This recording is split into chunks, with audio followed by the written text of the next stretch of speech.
desarrollo de una nueva aplicación, una aplicación un tanto novedosa de las redes neuronales artificiales, como es en el caso de las empresas de nueva creación. El esquema general de la ponencia es este. Vamos a hablar un poquito de una introducción de lo que es el emprendedurismo. Vamos a hablar concretamente cómo es el emprendimiento en España. Vamos a explicar cuál es el cuestionario que vamos a utilizar para estudiar las variables que influyen en el éxito o el fracaso de una empresa, y luego vamos a ver cuáles son los métodos que vamos a utilizar para modelar este éxito o fracaso. Por último, veremos un poco los resultados esperados, porque como he comentado, el proyecto está en desarrollo actualmente. Siguiente, por favor. Bien, en los últimos años hay una gran preocupación por la creación a nivel nacional en España, por la creación de nuevas empresas. Se está intentando fomentar que los estudiantes universitarios, especialmente en las carreras técnicas, donde no hay una visión tan emprendedora y una visión de tan creación de nuevas empresas como puede ser en carreras económicas o ciencias empresariales, que culminen sus trabajos de fin de carrera, sus proyectos de fin de carrera, y ese proyecto sirva para crear una nueva empresa. Así, por ejemplo, en la Universidad Politécnica se hacen lo que es un concurso de ideas, se seleccionan entre 300 ideas anualmente, se seleccionan 30 y esas 30 ideas se les da una formación, a esos 30 promotores se les da una formación empresarial. Otras universidades lo que han promovido son una serie de lo que denominan incubadoras, que son centros empresariales en los que a estos emprendedores se les facilita un local y se les facilita asesoramiento a nivel empresarial, tanto en formación de la creación de la empresa, políticas de marketing, políticas de competitividad, todo ello con profesores de la propia universidad.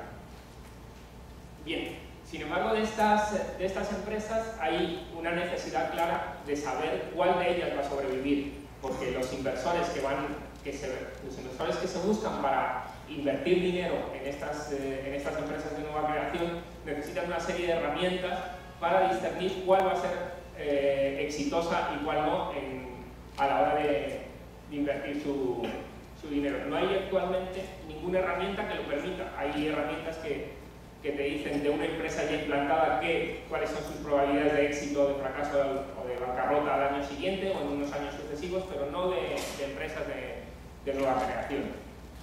Por lo tanto, y tampoco se conoce qué variables utilizar. Se sabe cuáles se utilizan en empresas ya creadas, pero en empresas de nueva creación se desconoce si utilizar variables cualitativas, que ahora veremos cuáles, o cuantitativas basadas en ratios financieros. Entonces, en este caso, lo que nosotros vamos a hacer es utilizar las variables que se usan para las empresas ya creadas y aplicarles una modelización mediante redes neuronales. Siguiente, por favor. Bien. El emprendimiento en España, debido a la crisis actual que azota a Europa y particularmente a España, pues ha sufrido un gran descenso en los últimos años. De hecho, el capital disponible ha crecido cerca de un 50% en los últimos años y nos situamos actualmente en niveles de emprendedurismo similares a los que teníamos en el 2007. Siguiente, por favor. El perfil de un emprendedor en España aproximadamente generalmente un varón de 36 años. La mayoría de los emprendedores en España se sitúan en el intervalo entre 35 y 45 años y generalmente tiene estudios, especialmente estudios universitarios. Sus motivos para emprender una nueva empresa, para lanzarse al mundo empresarial es o porque detecta una necesidad empresarial o una oportunidad de negocio o por necesidad propia. Se han quedado, especialmente actualmente, se han quedado sin trabajo, es un ejecutivo altamente cualificado, conoce perfectamente el sector y decide crear una empresa similar a donde él estaba. Son empresas generalmente orientadas al sector servicios y el capital de media invertido en estas empresas es alrededor de los 30.000 euros. Generalmente son empresas de tipo familiar y, como he comentado antes, debido también a las políticas universitarias de fomentar estas políticas, esta forma de emprendedor, ha habido un incremento importante en la actividad emprendedora por parte de los universitarios. Siguiente, por favor. Bien, en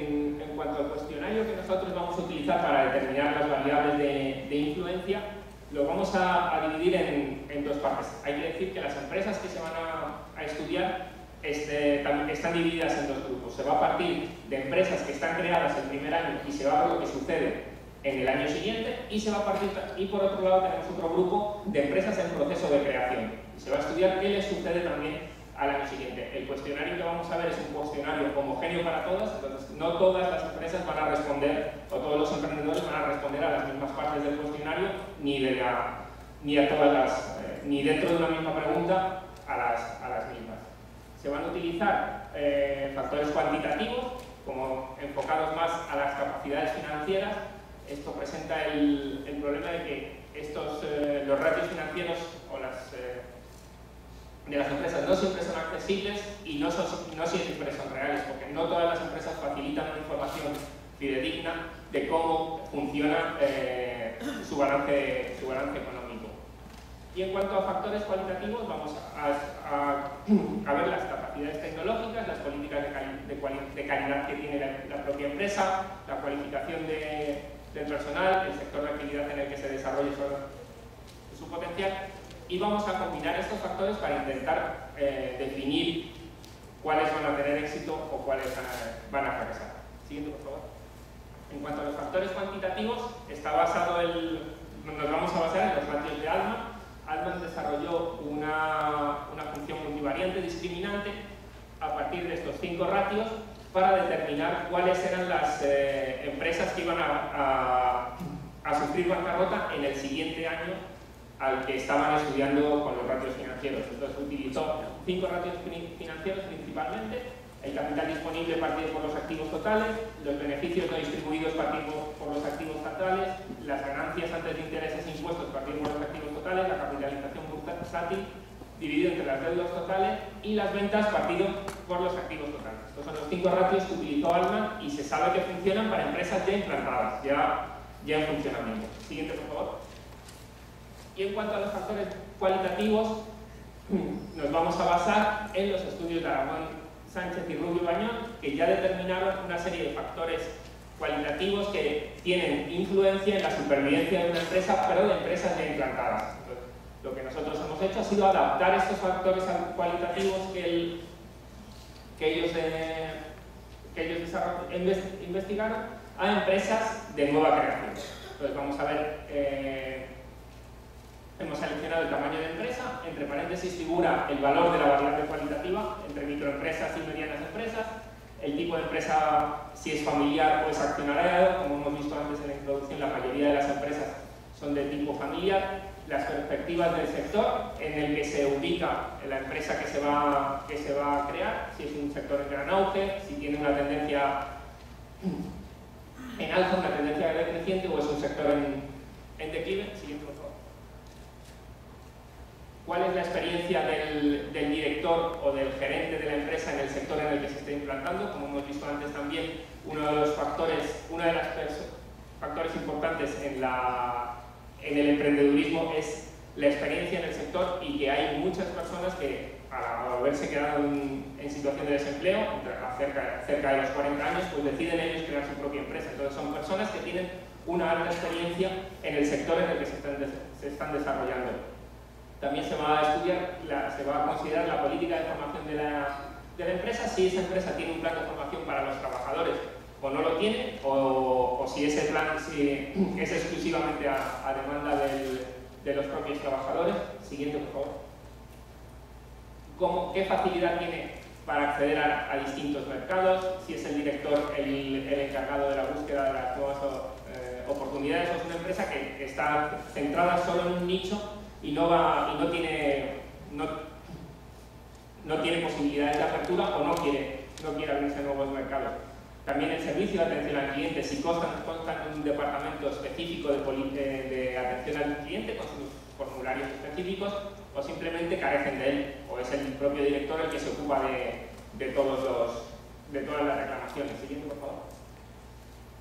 Se va a ver cómo es el posicionamiento de la marca. Esto, obviamente, para el grupo de empresas que ya está creado, sí pueden responder. El grupo de empresas que está en proceso de formación es una pregunta a la que no responderían. Si tiene una posición buena la marca, si la marca es desconocida prácticamente, cuáles son sus recursos tecnológicos, si la empresa va a desarrollar su propio software, o sea, tiene un departamento específico para generar sus sistemas de información, o utiliza la misma tecnología disponible en el mercado y que utilizan sus empresas competidoras.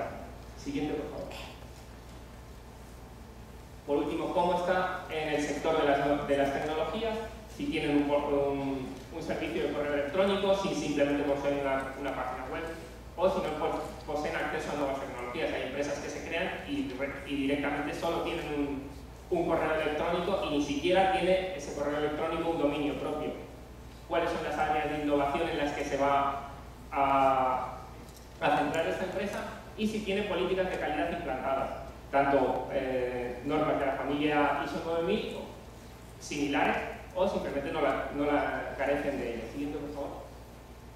Y por último, ¿cuál es su política respecto al producto terminado? Si poseen un sello de calidad, es decir, si hay una empresa externa que va a controlar la calidad del producto, va a controlar su producción y la adecuación del producto terminado a unas especificaciones técnicas, o no realizan. Son los dos extremos que se consideran. Siguiente, por favor. En cuanto al método de análisis, como he comentado, se va a utilizar la modelización mediante redes neuronales artificiales. Se van a usar dos tipos de redes. Luego iremos viendo. Las redes neuronales artificiales es una estructura matemática que intenta simular los sistemas biológicos cerebrales. Son capaces de aprender a resolver problemas a partir de conocimiento y de datos extraídos del entorno. Hay innumerables definiciones de ellas, quizá la última es la primera es de las más adecuadas. Se consideran pues, una especie, un conjunto de procesadores en paralelo, similar a las neuronas biológicas, que es capaz de extraer el conocimiento durante una fase de entrenamiento y almacenarlo en las conexiones entre dichas neuronas. Siguiente, por favor. Bien, la historia de estos sistemas de modelización parte a partir de los años 40, cuando se desarrolla la primera neurona artificial por McCulloch y Pitts, y ha sufrido diversas etapas a lo largo de la historia hasta llegar a nuestros días. Hubo una primera etapa de estudio bastante lenta, siguió una expansión bastante grande en la que se creía que todo era posible realizarlo mediante este sistema de inteligencia artificial. Pasó luego otra etapa de declive a finales de los 60 y posteriormente ya en nuestros días, a partir de los 80 y los 90, ha vuelto a surgir ha vuelto, digamos, a explotar lo que es la investigación en redes neuronales. Actualmente hay cientos de modelos de redes neuronales, cada cual utilizada en distintos campos de la ciencia. Sin embargo, de todas, quizás la más utilizada es la que vamos a usar aquí en este estudio, que es el perceptrón multicapa. El perceptrón multicapa tiene varias características importantes, como es fácil de usar, es un aproximador universal de funciones, con lo cual, bueno, tanto en este estudio como principalmente se utiliza más en modelización de propiedades en ingeniería, es una herramienta bastante útil y bastante potente. Siguiente, por favor. Dentro de las redes neuronales, como he comentado, de las estructuras más sencillas, es una estructura de conexiones hacia adelante, tiene ciertas ventajas, como es su capacidad de aprender a partir de ejemplos y la capacidad de filtrar ruidos. Sin embargo, presenta ciertos inconvenientes, como su desarrollo y aprendizaje es bastante lento y es un modelo interpretable. En general, a las redes neuronales se les conoce como cajas negras. Tú sabes, te dan una muy buena salida, pero realmente no sabes lo que está pasando dentro. No eres capaz de averiguar qué variable es más importante que la otra, quién interacciona más, qué variable no sirve para el modelo, cosa que, por ejemplo, en una regresión lineal sí sabemos a partir de los coeficientes de las variables. Su diseño es complejo, especialmente en la zona interna, la zona de las capas internas. La capa de entrada y la capa de salida es fácil de diseñar, porque la capa de entrada son las variables que nosotros hemos considerado para el modelo, y la capa de salida el resultado. Sin embargo, las capas internas no. Las capas internas no hay una forma de saber cuántas neuronas solo a base de prueba y error. Y ir comprobando cada vez que vamos mejorando nuestro proceso de generalización. Siguiente, por favor. Que es realmente lo importante de la red, que generalice. Entonces, tenemos aquí dos casos, una buena generalización cuando la red se va adaptando a lo que son nuestros datos y una mala generalización, en la que la red, por supuesto, da poco error, pero la generalización es bastante mala. Entonces, a la hora de controlar la generalización, lo que hay que ir viendo es cómo va evolucionando nuestro error de salida en función del número de neuronas que vamos poniendo, y tenemos que ser capaces de detectar cuándo pasamos del caso de buena generalización al caso de mala generalización. Eso se hace a través de unos conjuntos auxiliares, como sea el conjunto de validación, el conjunto de comprobación, que nos van a permitir discernir entre los dos casos. Es importante saber que las redes, en principio, son robustas frente a la introducción de datos anómalos, especialmente durante la fase de aprendizaje. En la fase de entrenamiento, en la fase de comprobación del modelo, la presencia de datos anómalos la verdad es que no es muy recomendable, pero sí introducirlos durante la fase de aprendizaje. Siguiente, por favor. Bien, esto ya centrado en la que vamos a utilizar nosotros, la función de transferencia, lo que se coloca, la función de transferencia en la neurona. Nosotros vamos a utilizar la función hiperbólica sigmoidea, que es la más común utilizada en el perceptrón, y para mejorar su rendimiento se van a normalizar los datos. Para evaluar la salida se va a utilizar el grado de confianza. Lo normal a la hora de utilizar un perceptrón en ingeniería es utilizar la correlación entre los valores de salida y los valores reales. Sin embargo, nosotros tenemos un clasificador que es pasa o no pasa, o es correcto o incorrecto. Entonces no tiene sentido utilizar una función de correlación. Lo vamos a hacer a través del grado de confianza. El conjunto de entrada, como son las variables que hemos ido viendo anteriormente, los ratios de Altman y las variables cualitativas, y el conjunto de salida van a ser los neuronas. Éxito, la codificación 1,0, y fracaso, la codificación 0,1, de tal forma que nos explique, nos dé también idea de cuál va a ser la probabilidad de éxito y fracaso. No solo si va a tener éxito o fracaso, sino cuál va a ser su acercamiento al éxito o al fracaso. De forma que una salida de 0,8, 0,2 no es más propensa al éxito que una salida de 0,6, 0,3. Siguiente, por favor. Bien, el otro modelo que vamos a utilizar para modelizar nuestros datos es otro tipo de red completamente distinta. Es lo que se llaman redes autoorganizativas con aprendizaje no supervisado.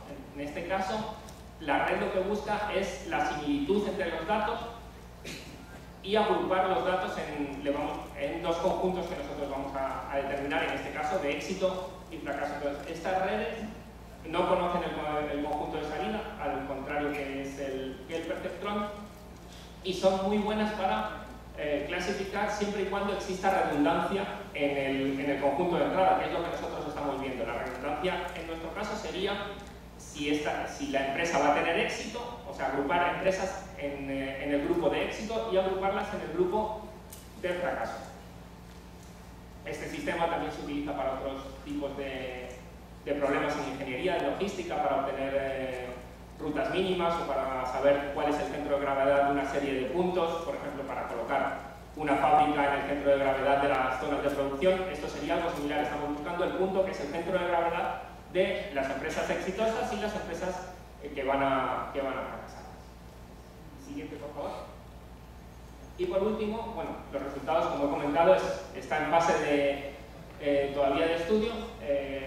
Se ha diseñado ya la encuesta y se va a lanzar la encuesta en incubadores de empresas de universidades españolas, en la Universidad Rey Juan Carlos, en los alumnos del máster de ESIC Business School y en los viveros que tiene el Ayuntamiento de Madrid.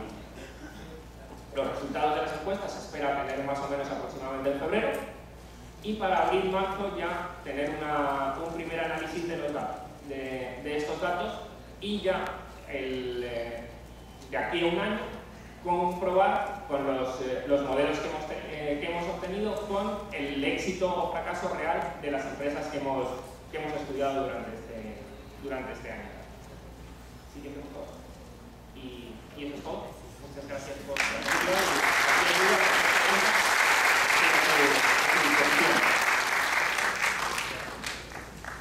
Agradecemos al profesor Francisco García Fernández por su exposición. Le damos la bienvenida a nuestro país, seguramente él está de paso o viene.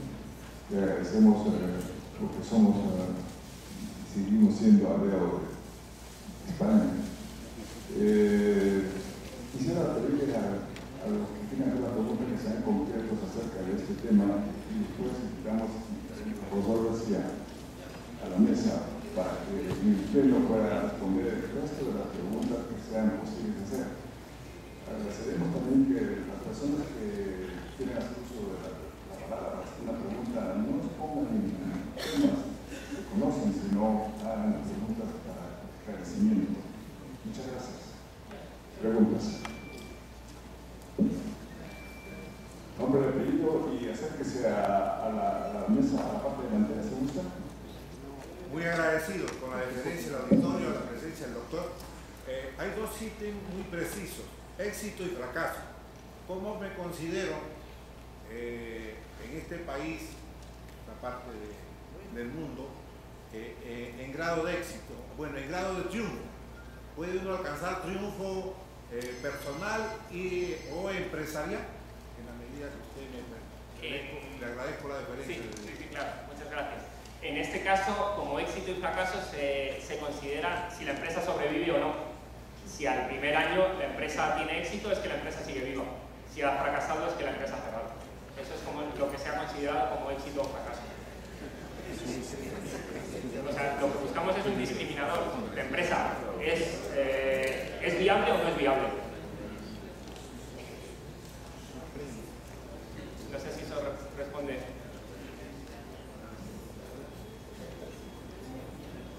Quizás sea una clasificación un poco extrema, pero es que realmente hay que fijarse en que el inversor busca saber si su dinero va a generar dinero o va a perder. Entonces, este estudio está enfocado a una herramienta para los inversores que van a invertir en esa futura empresa. Entonces, al inversor le interesa saber, mi dinero el año que viene se va a ir por la alcantarilla y va a fracasar la empresa, o esa empresa el año que viene va a seguir viva. Entonces, esa es por eso se considera éxito, supervivencia, fracaso, cierre de la empresa. Y también se sabe que el primer año es crítico a la hora de crear una empresa, especialmente los 3 primeros años son críticos, especialmente el primero. Entonces, bueno, el inversor busca saber también el primer año qué va a pasar con el dinero.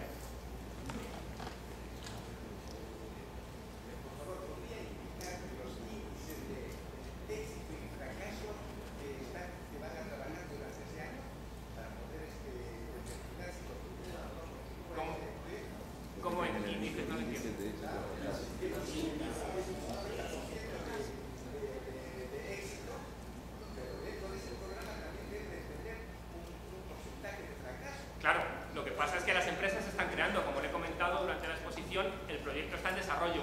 Las empresas o se han creado este año y vamos a ver lo que sucede el año que viene, con lo cual ya tenemos ratios financieros con estas, o las empresas se están creando este año, que se utilizarán los alumnos del máster de creación de empresas de SIC.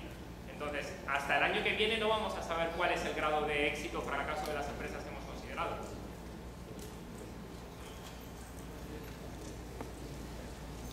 Es un proyecto en desarrollo.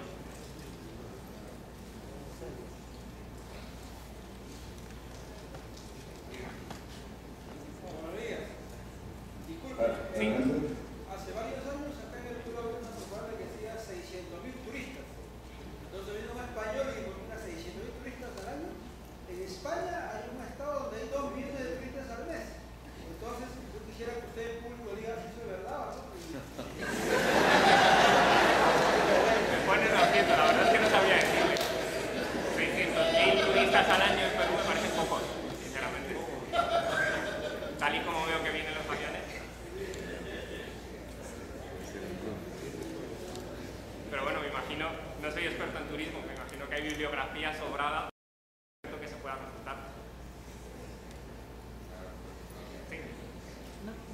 consulta. Buenos días. Bueno. Quisiera saber si no han planteado la posibilidad de obtención de resultados en esa red neuronal mediante lógica difusa, porque, como usted dice, los resultados de éxito o fracaso no son necesariamente absolutos. Exacto. Una empresa Sí. Viva, pero a punto de Claro. perecer. No lo hemos contemplado totalmente. La lógica difusa te permite modelar grados de conocimiento, estados. En este caso, estado de éxito, estado de fracaso. En principio, la red neuronal también. La lógica difusa se utiliza generalmente más en procesos, en sistemas de control. Por ejemplo, el control de crucero de un coche es una lógica difusa muy clara, en el que cuánto es apretar mucho, cuánto es levantar mucho. En este caso, no se ha contemplado todavía, quizá en un futuro sí, pero sí se contempla la salida neuronal como 0, 1 y 1, 0. Y el valor próximo en la última, si me pones la anterior, en esta, si te fijas, aquí hemos contemplado el valor de 0,802, que está más próximo al éxito que el valor de 0,603. Lógicamente esto sí es susceptible de fusificarlo, pero en principio no lo hemos contemplado todavía.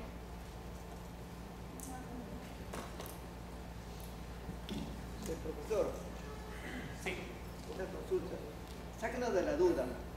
La compañía telefónica en España es una empresa exitosa. Todavía me ponen en una aprieto y no puedo regresar. Quiero saber si es exitosa o no exitosa y a qué se debe su éxito. Gracias. Uy, no sabría. Esto casi mejor consúltelo en la página de Telefónica. Doctor Francisco García, realmente creo que yo le damos la bienvenida por estar en nuestro país, sobre todo en el encuentro. Yo quisiera saber si su proyecto está dirigido a responder interrogantes de emprendedores españoles o también emprendedores que no son españoles, como peruanos o europeos, que quieran hacer una empresa ya en su país, y cuáles serían las posibilidades de éxito que puedan tener, por ejemplo, para emprendedores peruanos que, como yo, tejen chompas, gorros de alpaca. No sé si hay mercado todavía o ya no hay posibilidad de trabajar allá. Claro, en principio se ha hecho con empresas españolas y se van a utilizar datos españoles, de empresas españolas. Lógicamente el modelo que obtengamos es un modelo para España. Para hacer un modelo para Perú, las redes neuronales es algo similar a los ajustes de regresión, una técnica bastante más potente. Tú modelizas con los datos que tienes. Si tienes datos de empresas españolas, vas a obtener un modelo para empresas españolas. Si tienes datos de empresas peruanas, vas a obtener datos de empresas, una modelización para empresas peruanas. Pero sí es adaptable. De hecho, los investigadores que hicieron el estudio para variables cualitativas, el estudio está hecho para empresas españolas y empresas mexicanas.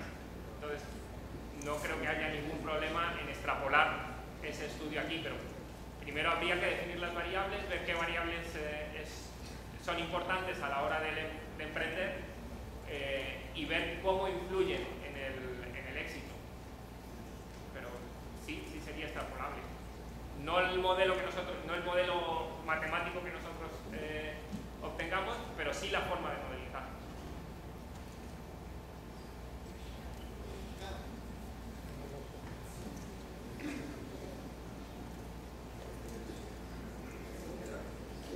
Ante todo, felicitar por su exposición. Yo quisiera que aclarar una cosa. Por ejemplo, la pregunta sería, digamos, si tenemos en cuenta la salud mental tanto de los jefes de la empresa como de los trabajadores. O sea, yo me refiero a la salud psiquiátrica de cada uno de ellos. ¿Por qué? Porque lo común que yo he notado en España y Perú es de que en ambos casos todos los trabajadores odian a sus jefes porque sus jefes son psicopáticos. O sea, que no tienen sentimientos que arrasen con la autoestima y la dignidad de los trabajadores. Y por eso fracasa la empresa muy pronto. Así que, digamos, mira, para recolectar una cosa, a mí me ha impresionado mucho en el carácter. Claro, para respetar. Hay una miniserie llamada Mentes en Shock y te la recomiendo porque me encabezan el reparto psiquiatras español. Actores de psiquiatras y curan todos los casos de los trabajadores afectados, ¿no? Pues humanos. Y de una forma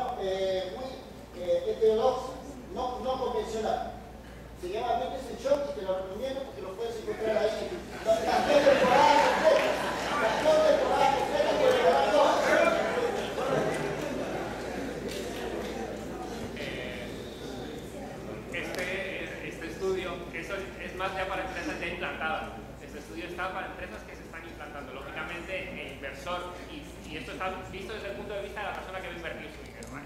El inversor ya va a hacer una entrevista personal con el promotor de la idea.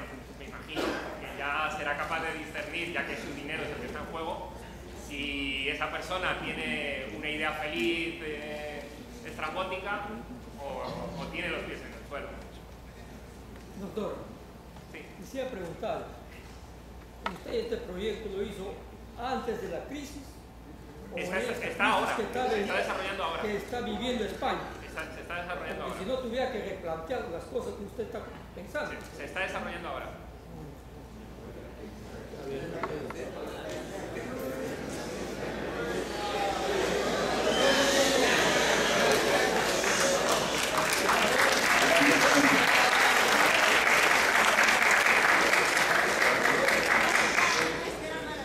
Buenos días, doctor. Mi pregunta es sencilla. El estudio de inteligencia artificial se podría usar para... Yo llevo un curso de dinámica de sistemas multicuerpos, lo que es robótica. Entonces ahí tú analizas los grados de libertad. Quisiera que hable un poco acerca de ese tema, si se puede analizar ese curso de inteligencia artificial. Solamente para, de alguna manera, como usted dice, el fracaso y el éxito, ¿no? Si puedo tener éxito haciendo un robot o inteligencia artificial. Vamos a ver, las redes neuronales son una de las tres patas de la inteligencia artificial. No es más que las otras serían lo que son los algoritmos genéticos y la lógica difusa que ha comentado un participante hace un momento. Las redes neuronales no es más que un sistema de modelización, igual que es un análisis discriminante o igual que es un análisis multivariante de y igual a f de x. No es otra cosa más que eso, solo que muchísimo más potente. Todas las redes neuronales que se han utilizado hasta ahora, en toda la bibliografía, han dado mejores resultados que un análisis discriminante a la hora de clasificar y muchos mejores resultados en coeficientes de correlación a la hora de modelizar, pues a lo mejor las propiedades de resistencia del acero, de una madera, de un tablero o de un concreto. ¿Vale? Entonces, como tal, son sistemas de modelización exactamente iguales que un sistema multivariante. Si tú puedes en tu problema aplicar un sistema multivariante, una correlación, puedes aplicar esto. El único problema que tienes es que necesitas muchos datos. Para una red neuronal, para un análisis de una f de x, un análisis lineal o un parabólico, con 10 datos construyes la parábola, y bastante bien. En un análisis en una red neuronal necesitas como un mínimo de 150 datos, 160 datos, 200 datos para hacer lo que es una red normal, media. Entonces, ese es tu único problema, pero siempre que tú puedas modelizar mediante una regresión lineal, vas a poder hacer esto y con mucho mejor correlación. A lo mejor una correlación lineal o una parabólica o una exponencial te da 0,6, 0,4, 0,7 y una red neuronal te llega a 0,9, lo cual mejora mucho. Tiene, claro, sus complicaciones de entrenamiento, de comprobar que no has sobreentrenado, tiene sus pegas, pero la principal es el número de datos. Entonces, tú siempre que puedas hacer una correlación estadística, vas a poder realizar una red con esas Ahora, los sistemas embebidos, los sistemas embebidos que hablamos de procesadores, de microprocesadores, eso también usa inteligencia artificial. Claro, pero ¿qué parte de la inteligencia artificial? Porque, por ejemplo, los sistemas de control de un aire acondicionado, el sistema de control de un crucero de un coche, utilizan inteligencia artificial, pero no son redes neuronales, es lógica difusa. Claro, es que puede ser otro sistema. La lógica difusa lo que hace es, digamos, modelar la experiencia. Tú sabes que cuando el coche va si tú fijas una velocidad de crucero de un coche, si el coche va despacio, tú aprietas. Ese cuánto aprieto el coche y cuánto levanto para que no se me acelere mucho es lo que tú fusificas para hacer para convertir en grados de apriete del acelerador o levante. Entonces depende del sistema que estés utilizando. Si es control, lo más probable es que estén basados en lógica difusa.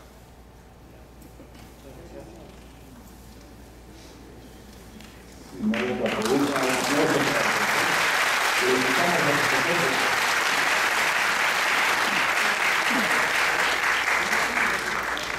Profesor García Francisco.